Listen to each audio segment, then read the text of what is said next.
Hello everyone, welcome back to my channel. ये मेरा 7 दिसंबर का नीट प्रेप का टेस्ट है। तो मैं यहाँ पे बताने वाली हूँ कि इस टेस्ट का लेवल क्या था और पेपर कैसा था, किस टाइप के क्वेश्चन कवर थे। तो इसमें सबसे पहले फिजिक्स में था जो syllabus thermal properties of matter, thermodynamics and kinetic theory of gases. And chemistry में इसमें था organic chemistry, some basic principle and technique, जिसमें IUPAC, आइसोमेरिज्म एंड GOC वाला पार्ट आता है। और दूसरा था हाइड्रोकार्बन। एंड बायोलॉजी में इसमें 6 चैप्टर आए हुए थे। Photosynthesis in higher plant and respiration in plants, plant growth and development, जो हमारा PGRs वाला पार्ट है वो वाला भी इसमें आया था। लोकोमोशन एंड मूवमेंट जूलॉजी में, and neural control and coordination and chemical coordination and integration वाला पार्ट इस वाले टेस्ट में था। तो मैं यहाँ पे आपको बताऊंगी कि फिजिक्स, केमिस्ट्री और बायोलॉजी का सब पेपर का लेवल क्या था। और इसमें आप देख सकते हैं कि इसमें नीट 2026 में कितने क्वेश्चन आ सकते हैं इस वाले सिलेबस से। इसमें मतलब 21 क्वेश्चन के आसपास आ सकते हैं। और इसमें अपने पूरे चैप्टर कितने हो रहे हैं मिला के 3 to 5 6 और मतलब 11 चैप्टर हो रहे हैं। इसमें से इतना क्वेश्चन एक्सपेक्टेड है। तो मैं यहाँ पे सबसे पहले स्टार्ट करूँगी कि फिजिक्स में क्या था। फिजिक्स में ये वाला क्वेश्चन आया हुआ था, ये MR सर ने कराया है। अगर आप उनसे पढ़ रहे हैं तो उनके नोट्स में ये वाला क्वेश्चन कवर है और ईजी है अगर आपने सही से पढ़ा है। ये चीज़ें आसान होती हैं अगर आपने पढ़ी हैं, अगर नहीं पढ़ी हैं तो प्रॉब्लम ही क्रिएट करेंगी। और ये वाली ये क्वेश्चन भी था, ये बहुत इजी था। ये बहुत लोग गलत कर सकते थे कि जो change in temperature in kelvin and degree Celsius में सेम ही होता है, तो ये सेम आएगा ये वाला क्वेश्चन। और ये क्वेश्चन था इसमें इसका कि वो बताना था कि एडियाबेटिक प्रोसेस में जो वर्क डन है वो क्या होगा। हर टाइप के इसमें क्वेश्चन कवर थे। स्टेटमेंट वाइज क्वेश्चन भी कवर थे कि कितने स्टेटमेंट सही हैं। और इसमें ये CPCB वाला भी क्वेश्चन कवर हुआ था। ये वाला क्वेश्चन भी इसमें दिया हुआ था, गिवन बिलो आर 2 स्टेटमेंट। हर टाइप के इसमें क्वेश्चन कवर थे। अगर आपने सर से पढ़ा है तो ये चीज़ें आपसे इजीली बन गई होंगी। ये वाला क्वेश्चन भी था, ये इस टाइप के क्वेश्चन भी एडियाबेटिक प्रोसेस में इस टाइप का PV to the power gamma बराबर कांस्टेंट होता है, उस टाइप से ये क्वेश्चन सॉल्व होना था। इसमें सारे टाइप के क्वेश्चन कवर थे। ग्राफ वाला क्वेश्चन भी था, इसमें ये क्वेश्चन भी दिए हुए थे, इस टाइप के क्वेश्चन भी दिए हुए थे। ये भी अच्छे क्वेश्चंस हैं। और ये जो ग्राफ है ये शिफ्ट वाला, इसमें क्या होता है, ये वाला क्वेश्चन भी दिया होता है कि कौन सा टेम्परेचर सबसे ज़्यादा होता है। इसमें ये वाले क्वेश्चन भी दिए हुए थे, ये कि जो इनका रेशियो है वो क्या होगा। और अगर इधर पे जो मूल स्पेसिफिक हीट कैपेसिटी ना होके स्पेसिफिक हीट कैपेसिटी होती है तो डिवाइड बाई M भी हो जाता है यहाँ पे R डिवाइड, क्योंकि CP - CV equals to R होता है। अगर उस टाइप से करेंगे तो M भी डिवाइड में आ जाएगा। अगर वैसा दिया हो CP - CV बराबर R करके, क्योंकि ये मूल स्पेसिफिक हीट कैपेसिटी हो, जो स्पेसिफिक हीट कैपेसिटी आती है वो डिवाइड बाई M हो जाती है, तब जाके वो मूलर स्पेसिफिक हीट कैपेसिटी बनती है। और ये वाला क्वेश्चन भी दिया हुआ था, इसमें ये पैरेलल और वो कॉम्बिनेशन वाला क्वेश्चन था। और ये इसमें इंक्रीज इन लेंथ निकालना था, वो वाला क्वेश्चन दिया हुआ है। इसमें सारे टाइप के क्वेश्चन कवर है। एरिया अंडर द कर्व निकालना था, वो वाला भी क्वेश्चन इस वाले टॉपिक में कवर था। और आप आगे देख सकते हैं, मैं आपको बता रही हूँ, इसमें भी वर्क निकालना था, डिफरेंट ऑर्डर मैच, मतलब इसमें इनको मैच करना था। मैच द कॉलम वाला क्वेश्चन था, ये भी आप देख सकते हैं। और इसमें ये कौन सा किधर बैंड होगा, ये स्ट्रिप वाला क्वेश्चन भी इसमें दिया हुआ था। अगर अल्फ़ा अगर किसी का ज़्यादा है तो वो बैंड मतलब कॉन्ट्रैक्ट भी ज़्यादा होगा और एक्सपेंड भी ज़्यादा होगा। और इसमें इस टाइप के भी क्वेश्चन दिए हुए थे कि जब टेम्परेचर इंक्रीज करें तो ये साइज क्या होगा, इंक्रीज होगा, डिक्रीज होगा, कितना % इंक्रीज होगा, ये सब चीज़ें इसमें दी हुई थी। इसमें हर टाइप का क्वेश्चन था, लेकिन मतलब ठीक लेवल था, ज़्यादा टफ लेवल नहीं लगा मुझे फिजिक्स का। सही क्वेश्चन थे इसमें। और ये स्ट्रेस वाले क्वेश्चन भी थे इसमें निकालने को, ये वाले भी क्वेश्चन थे। और ये ग्राफ कवर थे इस वाले क्वेश्चन में, ये वाला भी था इसमें क्वेश्चन।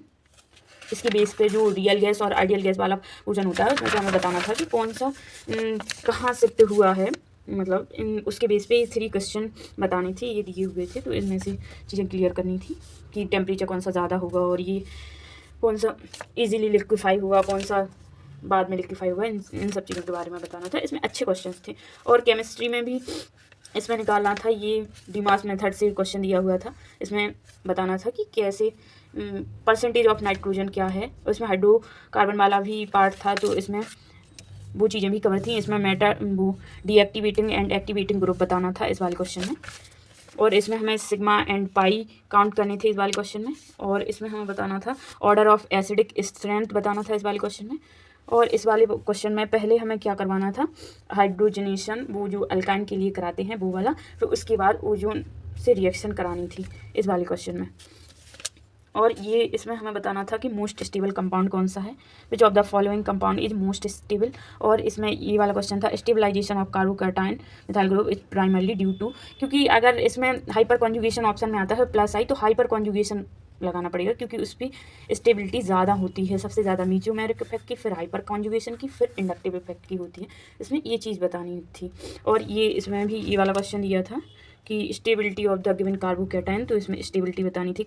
इसकी सबसे ज़्यादा इसलिए होगी क्योंकि इसमें कॉन्जुगेशन भी प्रेजेंट है। इसके बाद आप और भी क्वेश्चन देख सकते हैं। इसमें हमें IUPAC नाम बताना था। ये तो शायद प्रीवियस ईयर वाला क्वेश्चन है। ये प्रीवियस ईयर में क्वेश्चन दिया हुआ है PYQ वाले पोर्शन में। और इसमें ये वाला क्वेश्चन भी दिया हुआ था, सोडियम एसीटेट की जो रिएक्शन होती है कॉल्ब इलेक्ट्रोलिसिस वाली, वो वाला भी क्वेश्चन इस वाले पोर्शन में दिया हुआ था, वो बताना था हमें। और इसमें हमें ये बताना था बुर्ज रिएक्शन दी हुई थी, और इसमें हमें मैच करके बताना था कि कौन सी के कितने प्रोडक्ट्स बनेंगी, इसमें ये बताना था हमें।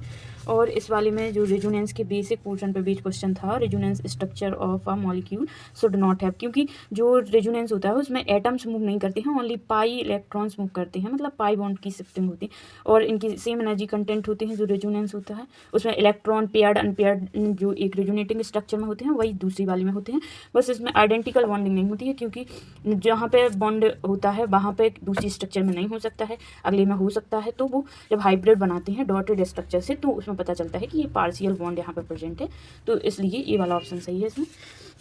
और इसमें हमें बताना था कि 70 कंपाउंड प्रोड्यूस ऑप्टिकली इनएक्टिव, क्योंकि अगर हम इसको ऑप्टिकली हाइड्रोजनेशन करा देंगे तो हमें अगर दोनों टाइप इस किसी भी कार्बन की दोनों साइड कार्बन सेम हो जाए और वैलेंसी दो वैलेंसी भी अगर सेम हो रही हैं तो वो ऑप्टिकली इनएक्टिव हो जाएगा, क्योंकि जब वो sp3 कार्बन होगा और पूरा अलग अलग ग्रुप से जुड़ा होगा तब जाके वो ऑप्टिकली एक्टिव होगा, तो ये इनएक्टिव हो जाएगा अगर इसकी रिएक्शन करा देंगे। इसमें ये भी एक IUPAC का क्वेश्चन दिया हुआ था, और इसमें ये भी इजी है, ये करवाया है सर ने। और इसमें ये बताना था कि जो पर्पल कलर कंपाउंड है टेस्ट में, तो वो क्या होता है, उसका फॉर्मूला बताना था, ये सल्फर के लिए टेस्ट के लिए, तो इसमें ये वाला ऑप्शन सही था। एंड इसमें बताना था which of the following compound is not aromatic, इसमें ये वाला पोर्शन बताना था, ये वाला क्वेश्चन कि कौन सा एरोमेटिक नहीं है। इसमें मेरा ये वाला क्वेश्चन गलत हो गया है, क्योंकि एरोमेटिक होने के लिए पहले पूरे कंपाउंड में कॉन्जुगेशन होना ज़रूरी है, इसलिए ये इसमें इस नीचे वाले पोर्शन में तो कॉन्जुगेशन था ही नहीं। ये वाला मैंने वो देख के कर दिया है कि इसमें तो ज़्यादा बेंजीन रिंग है और ज़्यादा कॉन्जुगेशन हो रहा है, पूरे कंपाउंड में कॉन्जुगेशन होना ज़रूरी है, ये होगा इसका आंसर। और इस वाले 79 वाले क्वेश्चन में ये इसमें हमें बताना था स्पीसीज मॉलिक्यूल स्टेबिलिटी ऑर्डर बताना था कार्बन आयन का, तो ये चीज़ आप यहाँ पे देख सकते हैं कि कौन किसकी स्टेबिलिटी ज़्यादा होगी, एरोमेटिसिटी के बेस पे भी बता सकते हैं। और इसमें हमें ये बताना था इस वाले क्वेश्चन में the product obtained on heterolated carbon और हाइड्रोजन बॉन्ड को तोड़ेंगे तो कौन सा प्रोडक्ट बनेगा, इसमें ये वाला पोर्शन बताना था। और इसमें इसको स्ट्रक्चर बना के हमें बताना था कि इसमें sp3 sp2 एंड sp कितने हैं, ये इस वाले में ये बताना था। और इसमें C6H14 मॉलिकुलर फार्मूला है, उसके कितने आइसोमर बनेंगी, ये इस वाले पोर्शन में हमें बताना था। और इसमें हमें बताना था कि इसके जो H2O प्रोड्यूस होगा वो कितना ml प्रोड्यूस होगा, तो पहले हमें मूल कंसेप्ट के हिसाब से इसकी वैल्यू निकालनी पड़ेगी मूल की, फिर इसके बाद हम उसका वॉल्यूम निकाल देंगे। और इस वाले में भी हमें बताना था कि कितने sp3 हाइब्रिडाइज्ड कार्बन एटम है, इस वाले क्वेश्चन में 85 में हमें ये बताना था। इसमें बताना था which of the following compound is the most acidic, तो इस वाले पोर्शन में हमें टिक करना था, तो आप उसकी एसिडिक के लिए -I से देख सकते हैं, उनसे आपका क्लियर हो जाएगा। और ये कार्बो अलग अलग ग्रुप की है, कार्बोक्सिलिक एसिड है, इसमें फिनॉल और NO2 है, तो इसको आपको कुछ वो जो ट्रिक होती है उससे रिमेंबर करके आपको ये वाला क्वेश्चन करना पड़ेगा। इसमें एक क्वेश्चन ये भी था which of the reagent can not be used experimentally to deduce a functional group, इसमें इसका आंसर था लास्ट वाला, क्योंकि इसमें सोडियम और H2 का यूज़ नहीं करते, तो ये वाला मेरा रॉन्ग हो गया है। बायो में ये क्वेश्चन आप देख सकते हैं कि इसमें बताना था electron from NADH enter the electron transport chain, की जो NADH से इलेक्ट्रॉन है इलेक्ट्रॉन ट्रांसपोर्ट चेन में एंटर करते हैं, कहाँ पे एंटर करते हैं, तो इसमें कॉम्प्लेक्स का नाम बताना था। और इस वाले में ये मतलब लॉन्ग फॉर्म में स्टेटमेंट था, इस टाइप से क्वेश्चन था। और ये ये जो फोटोसिंथेसिस वाला पार्ट है बहुत ही कॉन्सेप्चुअल पार्ट है, इसमें अच्छे क्वेश्चन दिए हुए थे बायोलॉजी में, और इसमें कुछ वन लाइनर क्वेश्चन भी थे, चीज़ें रिमेंबर करने वाली, कहाँ कितनी NADH बनी, कहाँ कितनी NADP बनी, कहाँ FADH2 बनी, इस टाइप के क्वेश्चन थे। और इसमें बताना था कि एक्सेप्टर इन माइटोकॉन्ड्रियल इलेक्ट्रॉन टर्मिनल एक्सेप्टर वो बताना था इसमें। और क्रेब्स साइकिल में जो फोटोफॉस्फोराइलेशन होता है वहाँ सबस्ट्रेट लेवल पे जो सबस्ट्रेट लेवल फॉस्फोराइलेशन होता है वो कहाँ पे होता है, तो इसमें ये बताना था, ऑप्शन दिए हुए थे। और इसमें एक्सपोनेंशियल ग्रोथ वाला बताना था इस वाले में। और इसमें बताना था fatty acid enter the respiratory pathway through, fatty acid के जो एंटर करता है कैसे करता है, तो पहले वो एसिटाइल को एंजाइम बनाता है तब जाके वो रेस्पिरेशन पाथवे में एंटर करता है। इसमें बहुत सारे क्वेश्चन ऐसे भी दिए हुए थे कि हमने उसको अगर किसी के साथ ट्रीट कर दिया तो फिर क्या होगा। उसमें ये वाला क्वेश्चन है, in photosynthesis experiment 2 isolated chloroplast suspension are illuminated, one contain intact thylakoid membrane and the other contain thylakoids treated with a detergent that destroy proton impermeability but leave photosystem functional which state में। इसमें कुछ thinking process थे कि अगर हम इसको इसे treat कर दें तो इनएक्टिव हो जाएगा, तो फिर आगे क्या होगा, कैसे वो चीज़ें होंगी या नहीं होंगी, इस टाइप के भी इसमें 3-4 क्वेश्चन थे। और इसमें ये कौन सी रिएक्शन होती है, ऑक्सीडेटिव डिकार्बोक्सिलेशन में कौन से प्रोडक्ट बनते हैं, आपने रूपेश सर से अगर पढ़ा है, उन्होंने सारी चीज़ें क्लियर कट कवर की हैं, इवन इन वन शॉट। अगर आपने वन शॉट से भी पढ़ा है तो उन्होंने कोई भी चीज़ नहीं छोड़ी है, उसमें सारी चीज़ें कवर की हैं। और इसमें step through substrate level phosphorylation होता है, इसमें ये वाला क्वेश्चन बताना था कि कहाँ पर होता है सबस्ट्रेट लेवल फॉस्फोराइलेशन। ATP या GTP डायरेक्ट बनता है, उसको बोलते हैं सबस्ट्रेट लेवल फोटोफॉस्फोराइलेशन। और इसमें ये वाला क्वेश्चन था, during cellular respiration the flow of electron from NADH through the ETC is coupled to proton pumping because, इसमें ये बताना था। और जो इसमें था कि अगर हाइयर साइटोकाइनिन कंसंट्रेशन कर दें तो क्या होगा प्लांट में, आपने अगर सबसे पढ़ा है तो उन्होंने ये चीज़ें करके दिखाई थी, मतलब इसका डायग्राम भी कुछ बना के बताया था कि कैसी चीज़ें होती। अगर दोनों की इक्वल क्वांटिटी होती है तो कैलस का फॉर्मेशन होता है, अगर ऑक्सीजन ज़्यादा होता है तो रूट का फॉर्मेशन होता है, अगर साइटोकाइनिन ज़्यादा होता है तो सूट का फॉर्मेशन होता है। और इसमें इथाइलिन का प्रोमोटर एंड इनहिबिटर दोनों की तरह काम करता है, क्यों, ये चीज़ भी बतानी थी इसमें। और ये वाला क्वेश्चन अगर सबसे पहले जब सर ने प्लांट ग्रोथ एंड डेवलपमेंट वाला पार्ट स्टार्ट किया था, वहाँ पे सबसे पहले यही चीज़ समझाई थी कि अगर लाइट की तरफ क्यों होता है, मतलब जो कर्वेचर है वो लाइट की तरफ क्यों बेंड हो जाता है, क्योंकि जो ऑक्सीजन जब लाइट पड़ती है तो ऑक्सीजन का फॉर्मेशन होता है टिप ऑफ द सेल में, तो वो ना जो मटेरियल होता है ऑक्सीजन वो ना बैक साइड पे जो शेडेड एरिया होता है छायादार एरिया, उस साइड को ट्रांसपोर्ट हो जाता है, डिफ्यूज हो जाता है नीचे की तरफ, जिससे वो वाली सेल ना ज़्यादा ग्रोथ कर देती हैं, तो वो बेंड हो जाती है मोटाई की वजह से, आगे की तरफ झुक जाती हैं। और जो इल्यूमिनेटेड एरिया होता है वहाँ पे चीज़ें मतलब केमिकल मतलब कि ऑक्सीजन बनता रहता है और वो पीछे डिपोजिट होता रहता है, इसलिए ये बेंड हो जाती है टिप ऑफ पॉलिप का। और यहाँ पे ये वाला क्वेश्चन तो आपने देख ही लिया है, इसमें मैंने बता दिया है कि इसको ट्रीट करके बताना था। और इसमें बताना था कि हाउ मैनी अब आर करेक्टली मैच, कि किस में कौन से कार्बन है, ये चीज़ें भी सर ने बिल्कुल क्लियर कट लिखवाई हैं कि कौन से पोर्शन में क्या चीज़ें हैं, किस में कितने कार्बन होते हैं, ये चीज़ें भी आपको देखने को मिल सकती हैं अगर आप सर से पढ़ रहे हैं, किसी भी टीचर से पढ़ो सब अच्छा ही पढ़ाते हैं। और इसके बाद है which of the following is correct, इस टाइप का स्टेटमेंट दिया हुआ था, उसमें बताना था कौन सा करेक्ट कौन सा इनकरेक्ट है। ये मैच द फॉलोइंग क्वेश्चन दिया हुआ था, इसमें आपको बताना था कि कौन सा कौन से मैच कर रहा है, ये तो आसान था। एक मेरा क्वेश्चन सिर्फ छूटा है वायु में, ये वाला C3 and C4 plant differ not only in their carbon fixation enzyme but also in their intercellular compartmentalization of photosynthetic reaction. If malate decarboxylation in a C4 leaf but experimentally inhibited without affecting Calvin cycle enzyme, which of the following intermediate consequence would be observed? ये वाला question बताना था। और ये इसमें भी ये question दिया है, if a mature seed treated with ABA is transferred to optimal germination condition with exogenous gibberellin GA3 but it aleurone layer surgical removal hard wood most likely. इसमें कुछ क्वेश्चन थिंकिंग और अगर आपने कॉन्सेप्ट पढ़ा है उसके बेस पे थे, कुछ चीज़ें जैसे कि ऐसा कर दिया तो क्या होगा, उस टाइप के क्वेश्चन इसमें दिए हुए थे। और ये इसमें डायग्राम बेस्ड क्वेश्चन था, इसमें बताना था कि लाइट हार्वेस्टिंग कॉम्प्लेक्स का क्या है, ये दिया है the light हार्व associated with PS2 and not with PS1, ये रॉन्ग है, दोनों के साथ ही होता है। The light harvesting complex contain 100 of pigment molecule bound to protein that capture light energy and transfer it to chlorophyll A of the reaction centre, ये वाला सही है, इसमें ये बताना था। इसमें 4 स्टेटमेंट लिखे थे और इसमें बताना था माइटोकॉन्ड्रियल इलेक्ट्रॉन ट्रांसपोर्ट आर्किटेक्ट कौन कितने स्टेटमेंट, 5 स्टेटमेंट लिखे हुए थे और इसमें बताना था कि कौन कौन से स्टेटमेंट करेक्ट है। सबसे मेन बात यही होती है कि जब ट्रू फॉल्स ना लिख कि कितने गलत कितने सही हैं। इन क्वेश्चन का गलत होने का चांस बहुत ज़्यादा होता है, क्योंकि हमें उनका पता नहीं चलता कि कौन से सही कौन से, अगर ये लिखा होता first second correct, third fourth incorrect, तो उनमें थोड़ा चीज़ें आइडिया लग जाती हैं, लेकिन इसमें बहुत कम पता चलता है। ये क्वेश्चन अच्छे होते हैं।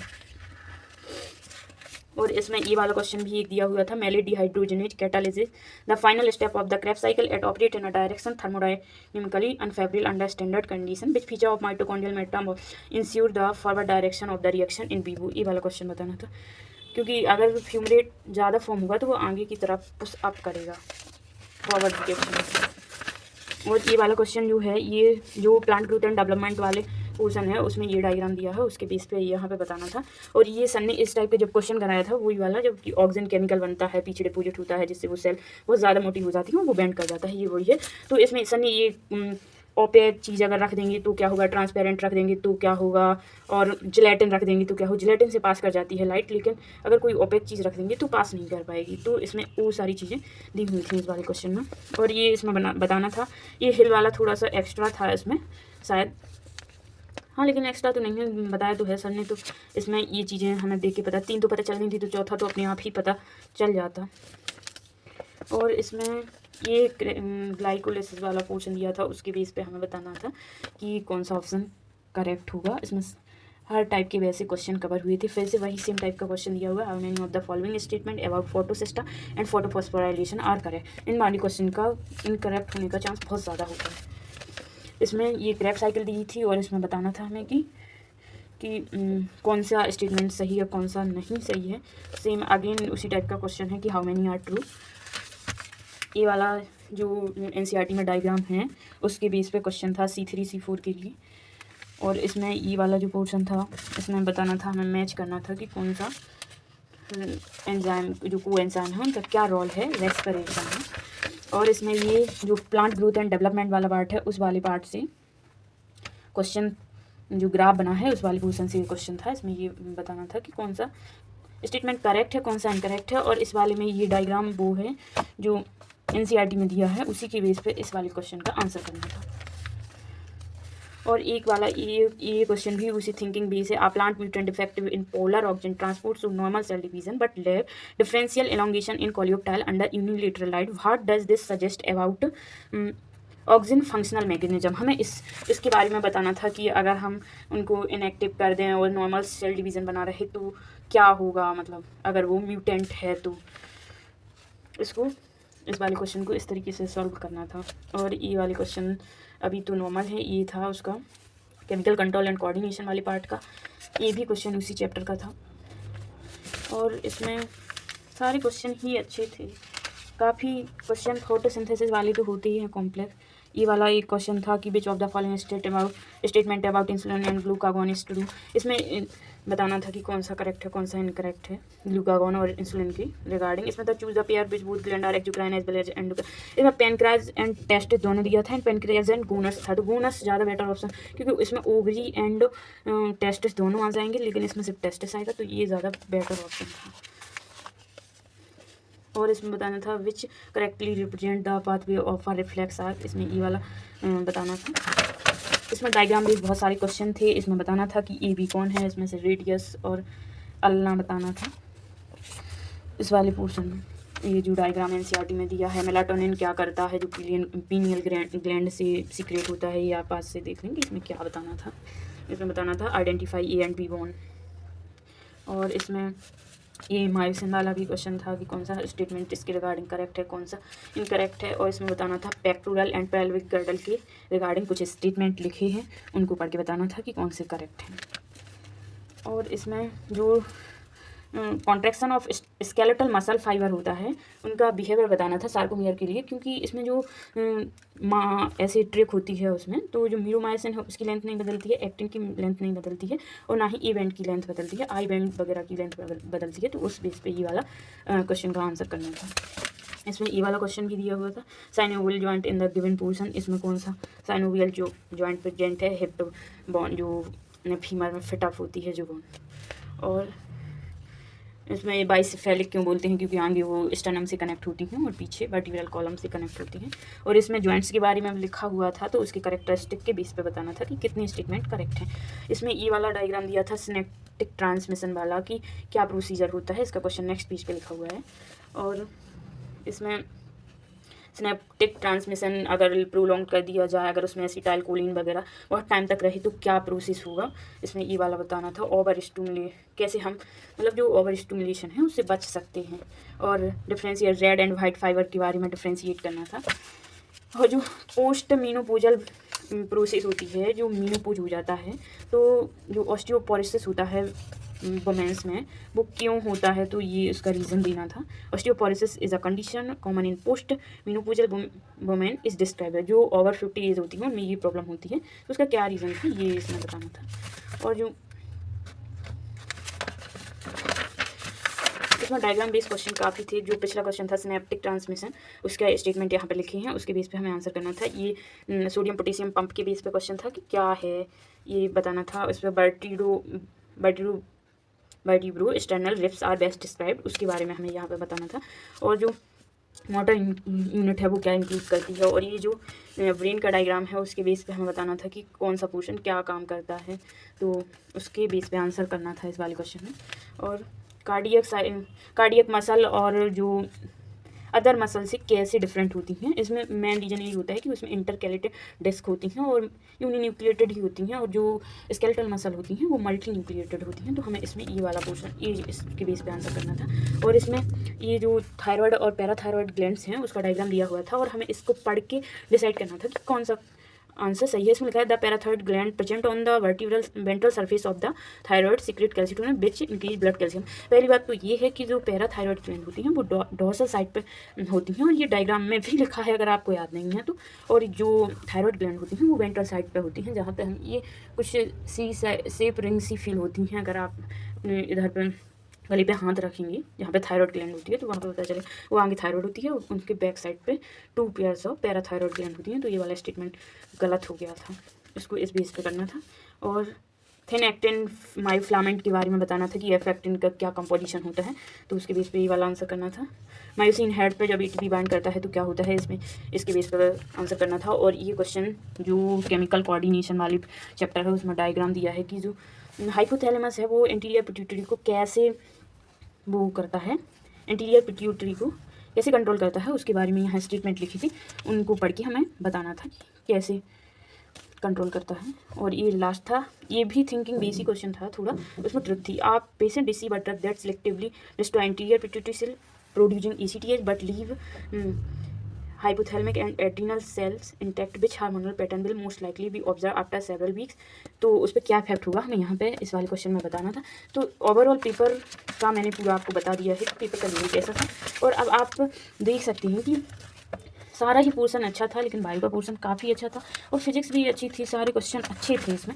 नीट पेप के जो क्वेश्चन पेपर्स होते हैं वो अच्छे लेवल के होते हैं बाकी इंस्टीट्यूट से, क्योंकि इनमें क्वेश्चन थोड़े ट्रैक वाइज ऐसी चीज़ें होती हैं।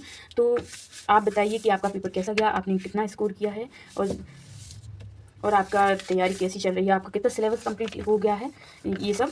सो वीडियो बहुत लंबी हो गई है, so thank you so much for watching this video. Please like share and subscribe. Thank you so much.